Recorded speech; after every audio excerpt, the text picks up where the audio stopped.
Bonjour à tous, bienvenue à Boisvert Radio. C'est l'émission numéro 36 ce soir, en ce mercredi 29 juillet. Au programme de l'émission d'aujourd'hui, actualité sportive comme à chaque jour. Hier avait lieu le tout premier match du Canadien de Montréal depuis le 10 mars dernier.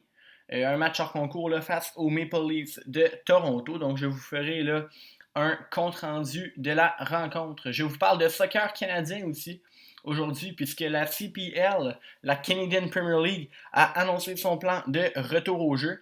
Et tant qu'à être là, dans le sujet du soccer canadien, je vais vous parler du jeune Jonathan David Jonathan David, puisque c'est un anglophone, là. Jonathan David, joueur là, du club de La Grantoise en Belgique, avec un gros transfert qui l'attend. À l'entrevue d'aujourd'hui, c'est Charles-Alexis Brisebois que je reçois. Charles-Alexis est propriétaire du site Passion MLB, en plus d'être chroniqueur sur le site danslescoulisses.com. Et c'est un grand connaisseur de baseball, donc ça va être très intéressant de parler avec Charles-Alexis Brisebois. Ensuite, ce sera le sixième décompte musical de Boisvert Radio. Shallow de Lady Gaga et Bradley Cooper, Lucid Dreams de Juice WRLD, Summer of 69 de Bryan Adams, Keeping Me Alive de Jonathan Roy et Riptide de Vance Joy sont les 5 précédents vainqueurs. Vous avez voté pour vos 3 chansons préférées de la dernière semaine et donc restez jusqu'à la fin de l'émission pour savoir les 3 chansons, le top 3 dans le fond du décompte musical de cette semaine et bien entendu pour connaître le vainqueur de la semaine, le vainqueur de la semaine pour le décompte musical de Boisvert Radio. En musique, c'est le mercredi classique. Huey Lewis and the News et Softail sont en vedette dans l'émission de ce soir. Actualité sportive maintenant. Après la MLS, c'était au tour de la LNH de nous offrir un duel entre Montréal et Toronto. Pour le Canadien de Montréal, c'était leur premier et leur seul match hors concours en vue du début de la ronde qualificative de samedi contre les Penguins de Pittsburgh. Donc voici mon compte rendu. Le match débute très mal pour le Canadien de Montréal. Après seulement 33 secondes, Ilya Mikheyev accepte une superbe passe à 2 contre 1 de John Tavares pour marquer. Donc ça fait 1-0 pour Toronto. Le reste de la première là, se déroule à l'avantage des gardiens, on va dire ça de même. Quelques chances de marquer de part et d'autre, dont entre autres là, Austin Matthews qui a pu décocher un bon tir de l'enclave bloqué par Carey Price de son épaule. Price et le gardien de Toronto, là, Frederick Anderson, ont été très solides pour le reste de la première période. En deuxième période, très mauvaise nouvelle pour le Canadien de Montréal, avec une blessure. Le Québécois Alex Belzile a été renversé là, par Jake Muzzin. Vraiment, là, Alex Belzile a vraiment volé sur la séquence et on comprend là, pourquoi il s'est blessé. Il est tombé très dur sur la patinoire. Et Belzile, là, après avoir quitté suite à cette chute, il n'est pas revenu dans le match. Et ce geste là, de Jake Muzzin a été demeuré impuni puisque ça reste quand même là, un joueur là, qui dégage son filet là, assez légalement, là, une poussée là, d'un joueur justement vers l'extérieur du filet. Donc Jake Muzzin n'a pas été puni sur la séquence. Ensuite, le Canadien s'est fait prendre en infériorité alors qu'ils étaient en avantage numérique. Donc, Alex Kerfoot a marqué en désavantage numérique en sautant sur un retour de lancer de Kasperi Kapanen. Donc, ça faisait 2-0 pour Toronto. Mais le Canadien est revenu au score. Peu après là, la fin d'un avantage numérique, Nick Suzuki est allé d'une superbe passe pour Thomas Tatar, qui est vraiment là, d'un bout à l'autre du filet. Et Tatar n'a eu qu'à placer son bâton et à envoyer là, la rondelle dans un filet ouvert. Donc, le Canadien réduit l'écart à 2-1. Mais toutefois, en fin de deuxième période, Alex Kerfoot revient à la charge et marque son deuxième but de la rencontre lorsqu'il dévie un tir de Morgan Riley, un tir de la pointe de Morgan Riley dévié par Alex Kerfoot là, qui bat Carey Price. Donc, ça fait 3-1 après 2 périodes de jeu. Et en troisième période, après 8 minutes sans trop d'action, le Canadien revient à son tour au score. Paul Byron, ancien joueur des Olympiques de Gatineau, saute sur un retour de lancer là, de Ben Chara. Donc Ben Chara t'envoie une rondelle au filet en provenance de la pointe. Et vraiment, le Paul Byron ramène la rondelle avec son patin sur sa palette, tire sur Frederick Anderson là, qui était complètement déporté. La rondelle pénètre dans le filet, donc ça réduit l'écart à 3-2. Mais le Canadien a encore une fois échappé à un but là, important, peu de temps après avoir justement, après s'être donné de l'espoir et être revenu au score. Donc c'est Morgan Riley là, qui a récupéré un retour en désavantage numérique. Donc le Canadien, une autre fois, s'est fait prendre lorsqu'ils étaient en avantage numérique par les Maple Leafs. Là. Morgan Riley a récupéré un retour dans l'enclave et a battu Carey Price avec un tir pour revenir à 2 buts d'écart entre les deux équipes. Et finalement, il n'a pas eu d'autres buts dans la rencontre. Les Maple Leafs ont gagné la rencontre par le score de 4-2. Donc le Canadien de Montréal qui commence son retour là, avec une défaite. Toutefois, là, ils auront quelques entraînements encore avant samedi qui est la date du début officiel de la ronde qualificative là, des séries de la Coupe Stanley. Le Canadien qui va affronter les Penguins de Pittsburgh à Toronto. Je vous parle maintenant du retour du soccer canadien. Parce que oui, là, il y a l'Impact, il y a Toronto et il y a les Whitecaps de Vancouver qui, eux, ont des franchises dans la MLS, dans la Major League Soccer, mais de base, ça, c'est une ligue des États-Unis. Et il y a 2 ans, Canada Soccer a décidé de lancer la Canadian Premier League, qui sera une ligue là, vraiment Division 1 pour le Canada. Donc, la première saison là, de la Canadian Premier League a eu lieu en 2019. Et la deuxième devait avoir lieu en 2020. Devait débuter là, le 11 avril, mais bien évidemment, en raison de la pandémie mondiale que l'on a connue, cette saison, le début a été retardé. Et aujourd'hui, ce qu'on apprend, c'est un plan de retour très clair et qui a de très bonnes chances de marcher, puisque, en tout cas, je vais revenir pour les détails plus tard. Et ce retour-là, cette saison 2020 de la Canadian Premier League est nommé The Island Game, et vous allez comprendre pourquoi. Parce que la toute première chose à retenir de ce retour au jeu, c'est que ça va avoir lieu à Charlottetown sur l'île du Prince-Édouard. Donc, The Island Game, l'île du Prince-Édouard, bref, je pense que vous avez compris. Les joueurs, les entraîneurs, le staff, les journalistes, les employés du terrain là, sont tous dans la bulle à Charlottetown. Donc, on préfère là, y aller avec un format comme on va voir sur la Ligue canadienne de football et comme on a pu voir là, avec la MLS, la NBA et la Ligue nationale, plutôt qu'un format là, de voyagement dans tout le pays comme on voit avec la MLB et comme on verra avec la NFL.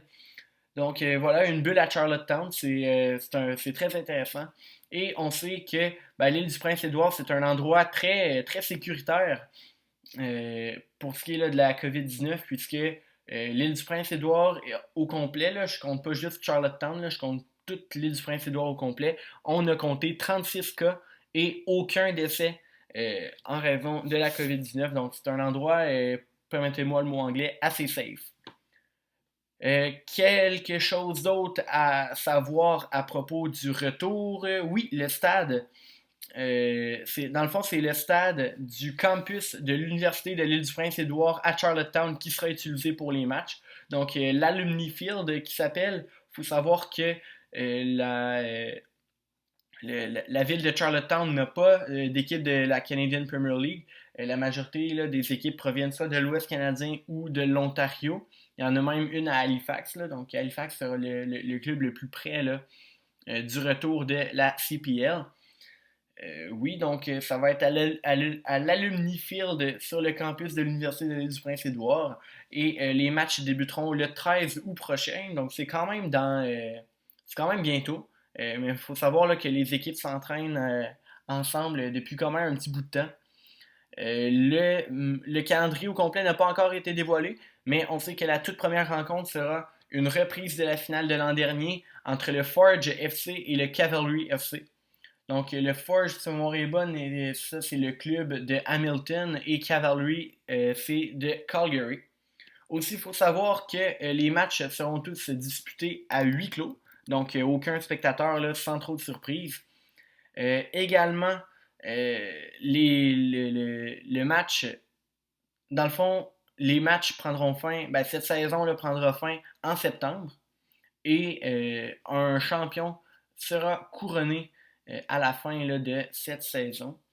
Et tous les matchs seront diffusés en direct sur OneSoccer. Donc ça, c'est une plateforme, là, une plateforme payante pour là, regarder, entre autres, là, oui, la Canadian Premier League, mais si jamais vous êtes intéressé, là, il y a aussi les matchs du championnat canadien sur OneSoccer.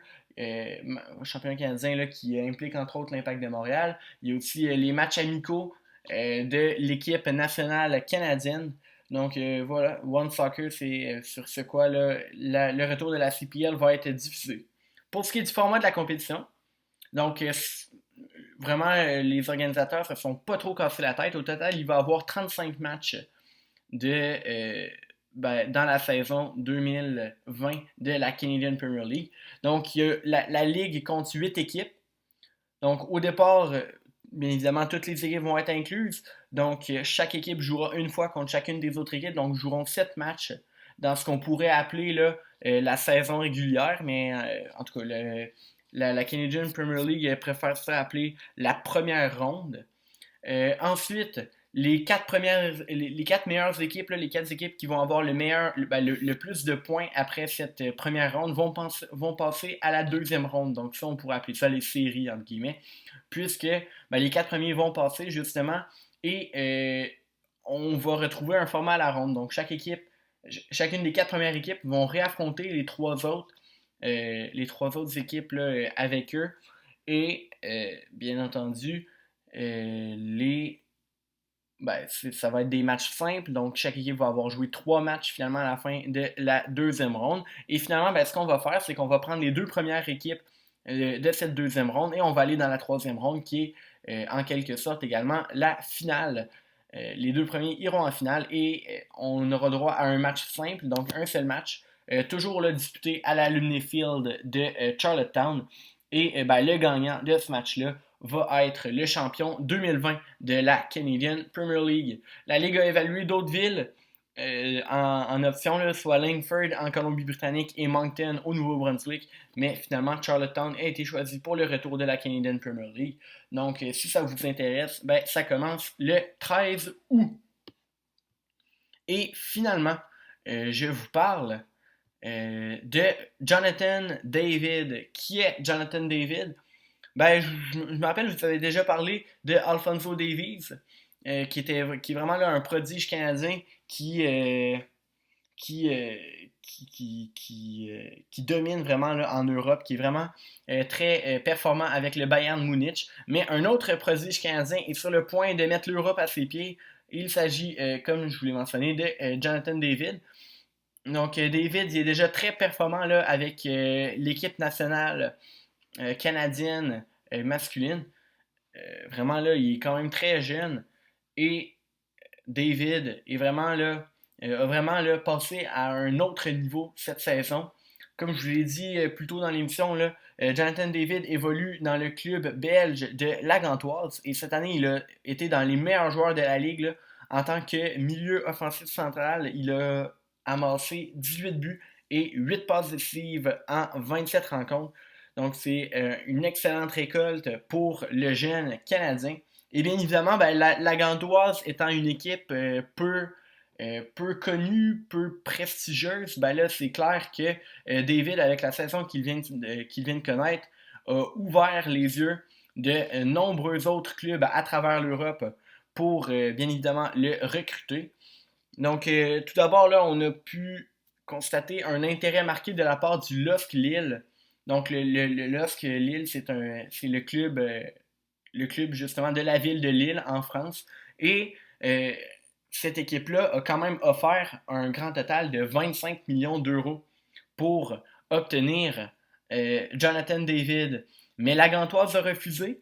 et veut entre 30 et 35 millions là, pour Jonathan David. Donc les négociations là, entre les deux clubs se continuent, puisque David est déjà tombé d'accord là, avec le Lusk Lille pour son contrat. Donc David là, veut vraiment passer un cap également, aller voir plus loin là, que la Gantoise. Donc David a annoncé publiquement qu'il préférait, qu'il voulait rejoindre là, le Lusk Lille et par le fait même qu'il voulait quitter le club de la Gantoise. Et ça n'a pas plu au président de la Gantoise qui a répliqué, par exemple, face à la proposition du Lusk de Lille et face aux questions là, de la presse qui ne cesse de dire que le transfert de David est imminent. Et le président de la Gantoise, ce qu'il a fait, c'est qu'il a dit qu'il avait reçu des offres provenant de l'Angleterre. Donc l'Angleterre qui est un pays très riche, bien évidemment, les clubs de soccer, là, même en période de crise économique et de crise sanitaire, ont énormément de moyens.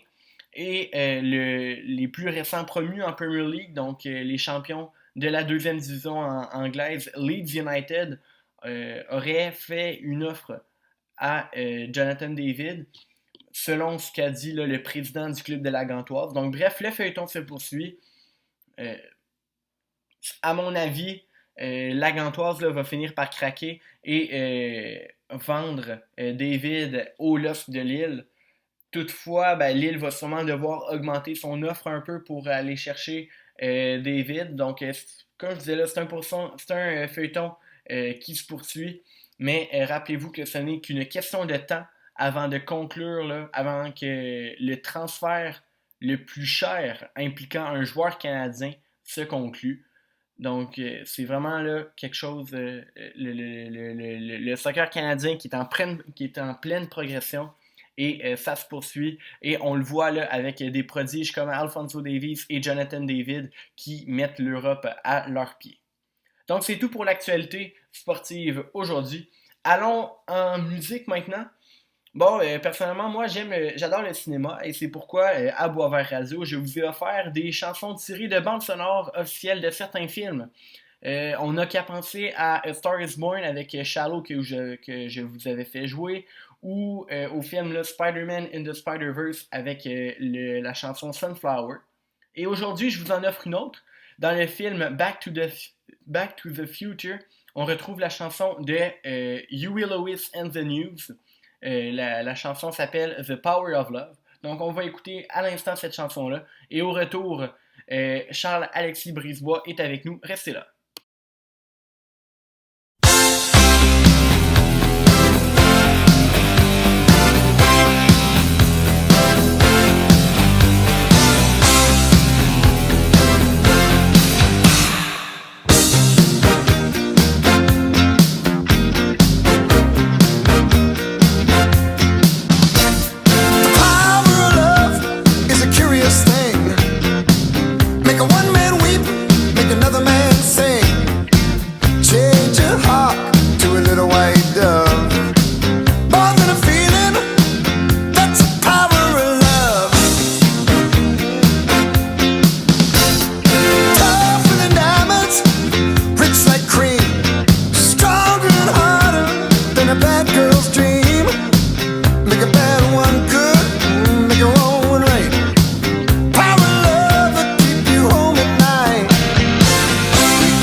No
On est de retour à Boisvert Radio.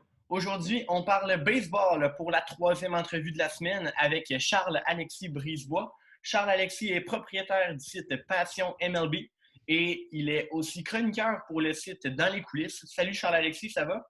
Salut, ça va très bien, toi? Oui, super.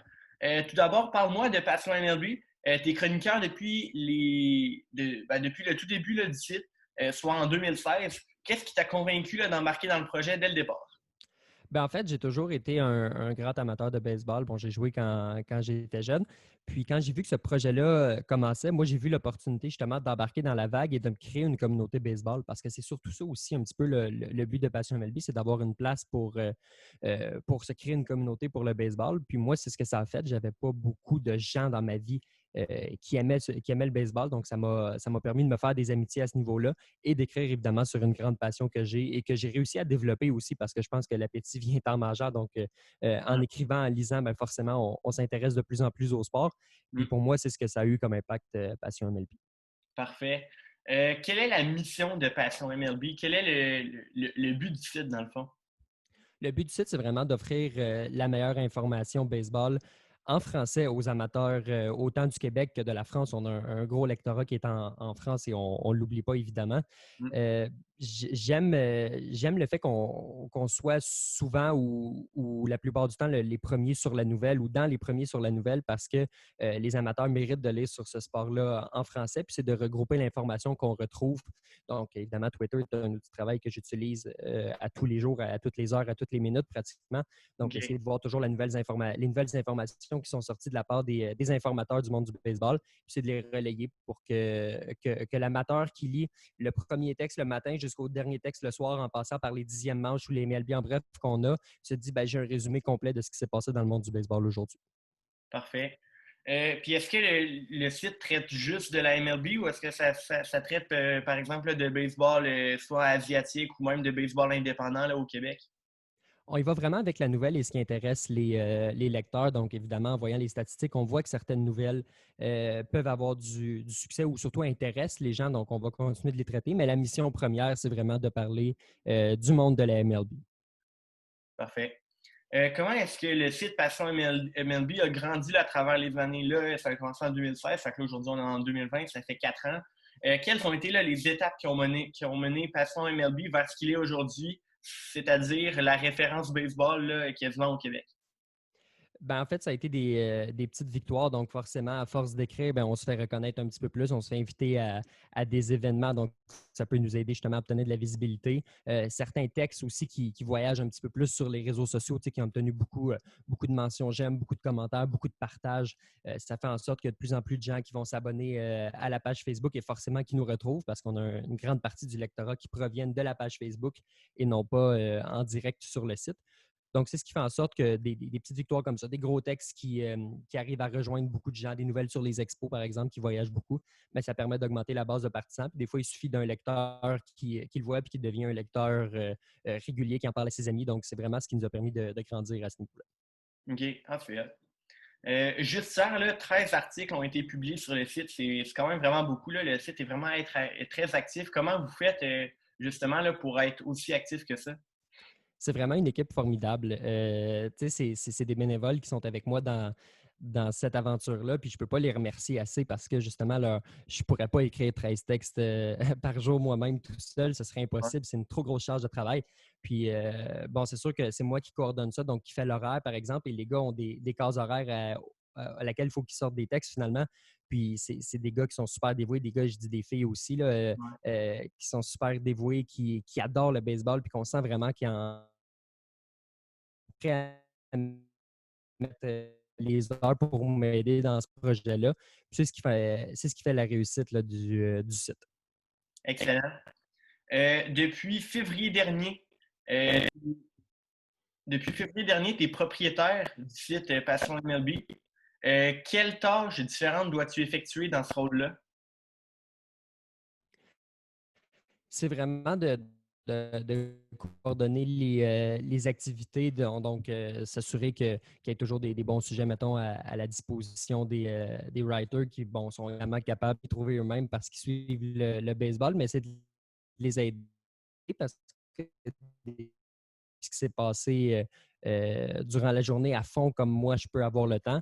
Donc, d'avoir un sujet à leur disposition pour écrire, bien évidemment, ça les aide, c'est de coordonner l'horaire, puis de s'assurer qu'on ne manque pas de nouvelles, parce qu'éventuellement, c'est mon nom qui est sur le site, puis je ne veux pas qu'on aille manquer une grosse nouvelle. Donc, c'est mon travail aussi de s'en assurer.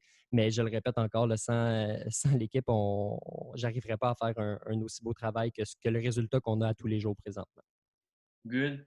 Tu as parlé un peu d'événements tantôt. Là. Quelles expériences, justement, Passion MLB t'ont-elles permis de vivre là, jusqu'à maintenant? Est-ce que tu as pu faire, par exemple, de la couverture médiatique ou d'autres choses, par exemple? Oui, ben depuis 2 ans, le site ça aurait été la troisième année cette année, en fait. Le site est au Stade olympique sur la galerie de presse pour couvrir les matchs dès que les Blue Jays viennent jouer à Montréal là, dans le cadre de la Ligue des Pamplemousses, donc à la fin du camp d'entraînement, à la fin du mois de mars. Évidemment, bon, contre les Yankees, on y aurait été aussi, mais la COVID étant ce qu'elle est, on n'a pas pu y assister. Mais ça, c'est probablement les plus gros événements auxquels on assiste. Mais sinon, il y a des invitations aussi. Donc, s'il y a une conférence de presse d'Abraham Taureau, par exemple, que j'ai déjà couvert, ou de Russell Martin. Donc, c'est des événements en lien avec les Québécois, surtout là, du baseball majeur, auxquels Passion MLB peut être invité à couvrir. OK. Ah, c'est le fun. Et toi, personnellement, là, en tant que propriétaire, comment est-ce que tu vois le futur de Passion MLB? Est-ce que tu envisages là, de faire grandir le site encore et si oui, comment? Oui, continue d'en dire. Donc, je pense qu'on est sur une belle courbe de progression. On gagne des lecteurs à tous les jours, des fans sur Facebook. Nos chiffres, évidemment, sont meilleurs aussi depuis le retour du baseball parce que Ouais. je peux comprendre qu'un texte sur l'association des joueurs a présenté une relance aux propriétaires qui vont la refuser demain pour X raisons. C'est pas très intéressant à lire, mais si le baseball continue, évidemment, d'attirer les partisans avec des beaux jeux sur le terrain au lieu de bourdes hors du terrain, puis que nous, on est là pour rapporter la nouvelle, ben, on va suivre la courbe de progression qu'on a commencé là, depuis 4 ans. Excellent. Tu es également le chroniqueur sur le site danslescoulisses.com, site sur lequel tu parles beaucoup de hockey, ce qui est assez spécial parce que toi, comme tu le disais depuis tantôt, tu es plutôt un gars de baseball. Pourquoi tu parles là, d'un sport différent, celui de ton expertise, dans un site aussi populaire et connu que dans les coulisses? Écrire sur Dans les coulisses, c'est une opportunité qui est arrivée pour moi depuis 1 an. Puis je suis content de le faire aussi parce que oui, je me considère avant tout comme un gars de baseball, mais je suis aussi un grand amateur de sport et ça passe forcément par le hockey. Ouais. J'ai grandi dans une famille où manquer un match du Canadien, c'est pas forcément une option quand on n'a rien à faire. La télé est toujours ouverte sur le Canadien, donc j'ai baigné un petit peu dans ce moule-là. Et d'écrire sur le hockey, ben, ça me permet justement de mettre plus de flèches à mon arc parce que oui, je suis capable maintenant de parler sur le baseball, mais je suis aussi capable de parler assez facilement sur le hockey parce que je suis appelé à le suivre à tous les jours, là, à la quantité de textes que j'écris par semaine sur Dans les coulisses. Donc, moi, c'est vraiment par passion aussi que je le fais, puis j'adore combiner les deux. OK, c'est le fun. Euh, Parlons actualité baseball majeure maintenant. Comme j'ai mentionné tantôt, là, toi, en tant que propriétaire, c'est sûr que tu t'y connais beaucoup dans la matière. La grosse nouvelle là, dans le monde du baseball présentement, c'est la suspension de la saison des Marlins de Miami, qui, en raison là, d'une panoplie de nouveaux cas de COVID-19, ont dû justement là, annuler ou reporter, on ne sait pas encore, là, plusieurs matchs. Toi, c'est quoi ton avis là-dessus? Je trouve que c'est mal géré de la part de la MLB parce que, bon, on sait qu'il n'y a pas de bulle comme il peut y en avoir une dans la NBA, il y en avait dans la MLS, il y en a dans la Ligue nationale et on sait que ces bulles-là sont très étanches. Là. Si on prend l'exemple de la Ligue nationale, il n'y a eu aucun cas quand les équipes se sont déplacées vers Edmonton et Toronto là, pour la phase 4. Donc, c'est vraiment une belle réussite jusqu'à là du côté de la Ligue nationale. C'est pas la même chose du côté de la MLB parce qu'il faut faire confiance aux gars parce que les gars peuvent retourner à la maison. Dans 29 équipes sur 30, là, présentement, ça fonctionne bien. C'est vraiment les Marlins qui sont problématiques. J'ai de la difficulté avec la façon dont c'est géré, de dire, bon, on va essayer juste d'isoler un petit peu les Marlins, on va isoler aussi un petit peu les Phillies parce qu'ils ont été en contact, puis on va espérer que ça reprenne naturellement dans quelques jours. Je ne sais pas jusqu'à quel point ça va être viable à long terme parce que, bon, évidemment, ces gars-là doivent être en quarantaine pour plusieurs semaines. Les Marlins, selon le plan de la MLB, doivent recommencer lundi de la semaine prochaine. Avec quelle équipe, ça, on ne le sait pas encore. Donc, il y a beaucoup de points d'interrogation présentement du côté de la MLB. Est-ce que Rob Manfred s'attendait à ça? Peut-être. Est-ce qu'il s'attendait à ça si tôt? Probablement pas. Là, c'est arrivé dans la première semaine d'activité. Mais une chose est certaine, c'est qu'il va falloir trouver une solution à long terme vraiment pour s'assurer que les gars soient jusqu'à la fin de la saison, si évidemment le commissaire a l'intention d'aller jusqu'au bout avec cette saison-là, donc jusqu'à la fin du mois d'octobre pour couronner un champion de la Série mondiale. OK, très intéressant. Tu viens de dire, là, ça fait juste une semaine que la saison est commencée, mais là, si je te demande de nommer une équipe surprise et une équipe qui déçoit depuis le début de la saison, quelle serait-elle et pourquoi? J'aime beaucoup le travail que les Padres de San Diego effectuent depuis le début de la saison. Je trouve que c'est une jeune équipe qui est très, très, très dynamique. Puis avec la nouvelle là, de la dernière semaine, comme quoi que les séries éliminatoires en 2020 passent de 10 à 16 équipes, donc 8 équipes par ligue, ça ouvre forcément la porte aux Padres parce qu'il va y avoir 2 équipes par division qui vont faire les séries. Si les Dodgers sont un lock dans cette division-là, ben les Padres peuvent se donner des chances d'entrer en série par la grande porte, soit par la porte, non pas de 7e et de 8e invités, mais bien de meilleurs deuxièmes dans leur propre division. Donc, pourrait avoir un rôle important en séries éliminatoires si on continue sur cette lancée-là. Et bon, c'est une équipe de jeunes. Il y a un Eric Hosmer qui connaît un très bon début de saison. Donc, les Padres, pour moi, c'est probablement la plus grande surprise. Pour ce qui est de la déception, je vais t'avouer que j'hésite un petit peu entre les Reds de Cincinnati que je voyais très haut et les Red Sox de Boston envers qui j'avais peu d'attentes. Et même si les attentes étaient basses pour Boston, je trouve que c'est un début de saison qui est difficile. Et puis on l'a vu, il y a eu des mauvaises décisions qui ont été prises même sur le terrain. Puis ça, c'est le genre de décision qu'on voit quand ça va mal dans une équipe. Là, je parle évidemment de Andrew Benintendi qui était sur son 2e but. La balle à côté de lui, il a décidé de voler le 3e, s'est fait épingler assez rapidement. C'est le genre de décision qu'on voit pas quand ça va bien, quand tout roule sur des roulettes. Et j'ai l'impression que le manque de lanceurs est vraiment flagrant présentement du côté des Red Sox. Il va falloir trouver une solution parce que sinon, l'année va vraiment être longue du côté du Massachusetts. Excellent. Et en terminant, selon toi, ben là, on est encore tôt dans la saison, mais je dis quand même ça, puis il y a presque un dixième de la saison de fête, là, parce que c'est juste 60 matchs. Mais quelle équipe, là, selon toi, a le plus de chances de remporter les grands honneurs cette année et pourquoi? Moi, depuis le début, je parle beaucoup des Dodgers. Je pense que les Dodgers ont une formation, oui, qui est améliorée avec l'ajout de Mookie Betts, mais quand même, c'est une formation qui n'a vraiment pas beaucoup de failles, qui n'a pas une vilaine relève, qui a une bonne rotation malgré tout. Là, on voit que même si Clayton Kershaw est tombé au combat, ça ne change rien parce que le jeune Dustin May est arrivé en renfort. Donc, j'ai l'impression que les Dodgers ont aussi le couteau entre les dents après s'être fait voler la Série mondiale de 2017 et 2018 en raison de l'histoire qu'on connaît là, des vols de signaux là, qui concernent principalement les Astros, mais qui a aussi un petit lien avec les Red Sox en 2018. On l'a vu justement dans le cadre du match contre les Astros. Bon, Joe Kelly qui a vraiment pas apprécié ce qui s'est passé du côté de Houston et qui l'a laissé savoir à Alex Bregman et à Carlos Correa en fin de manche. J'ai l'impression que les Dodgers vraiment ont faim, sont dans une division où ils sont en mesure d'aller chercher un grand nombre de victoires, donc de prendre un petit peu leur envol vraiment pour arriver fin prêt en séries éliminatoires. Et pour cette raison-là, je pense que pour la première fois en 30 quelques années, les Dodgers vont réussir à gagner la Série mondiale si, évidemment, on se rend jusque-là. Même sans David Price? Je pense que oui. Il y a des belles ressources du côté des Dodgers. J'en parlais justement, Dustin May, pour moi, en fait, devrait gagner le titre de recrue de l'année dans la nationale. Okay. David Price, évidemment, est un bon lanceur, on ne s'en le cachera pas, mais ce n'est plus le lanceur qui a gagné le Cy Young ou qui l'a presque gagné du côté de Toronto en 2015. Donc, son impact va être moindre, l'impact de son départ. Mais quand même, c'est un bon point à souligner parce que c'est un lanceur qui a été acquis là, dans l'entre-saison pour pallier notamment au départ d'Injun Ryu vers Toronto. Good. Merci beaucoup, Charles-Alexis, d'avoir accepté mon invitation. Merci à toi. Ça a été un plaisir. Ouais, je te souhaite un bel été rempli de baseball. Merci beaucoup. Au revoir. On s'en retourne maintenant dans le mercredi classique en musique à Boisvert Radio. Voici Tainted Love de Soft Cell.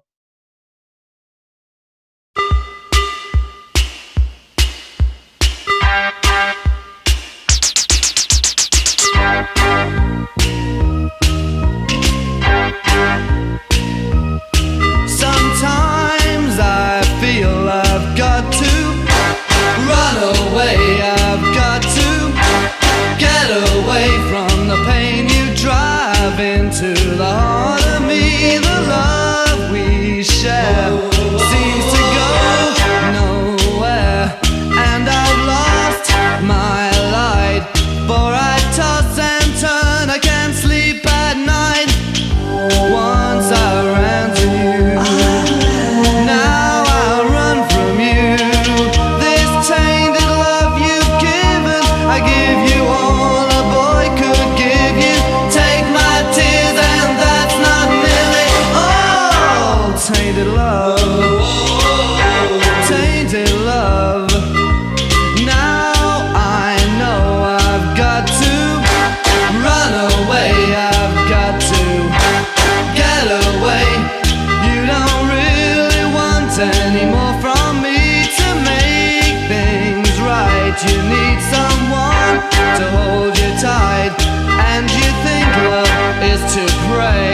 but I'm sorry I don't pray that way. Once I ran to you, now I run from you. This tainted love you've given, I give you all a boy could give you. Take my tears and that's not nearly all. Tainted love, tainted love. Don't touch me, please, I cannot stand the way you tease. I love you though you hurt me so. Now I'm gonna pack my things and go. Tainted love, tainted love, tainted love, tainted love. Touch me, baby, tainted love. Touch me, baby, tainted love. Tainted love. Tainted love. Tainted love.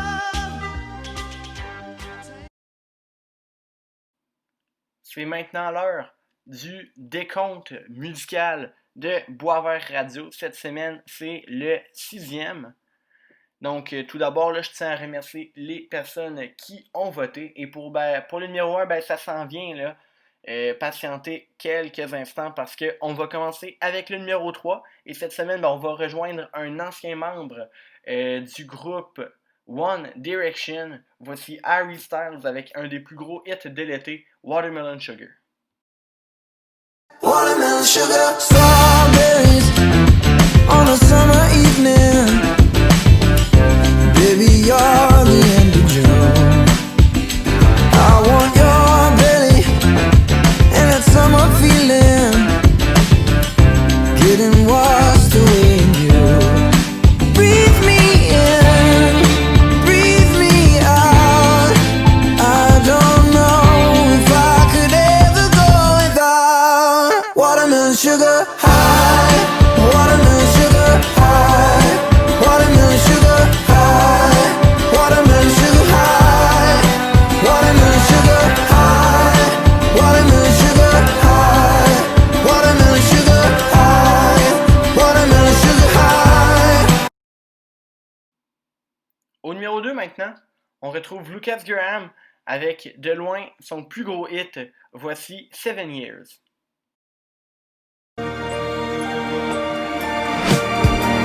I always had that dream like my daddy before me. So I started writing songs, I started writing stories. Something about that glory just always seemed to bore me. Cause only those I really love will ever really know me. Once I was 20 years old, my story got told. Before the morning sun when life was lonely. Once I was 20 years old.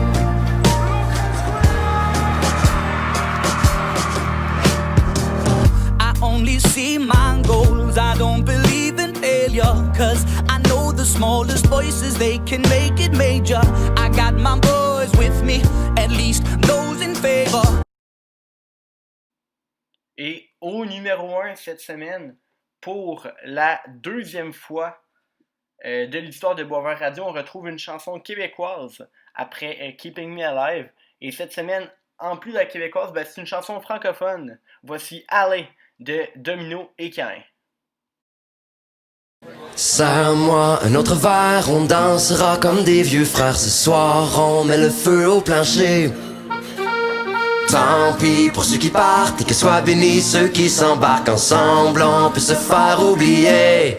Allez, allez, na na na na na na na na na na na na na na na na na. Allez, allez, na na na na na na. Allez, allez.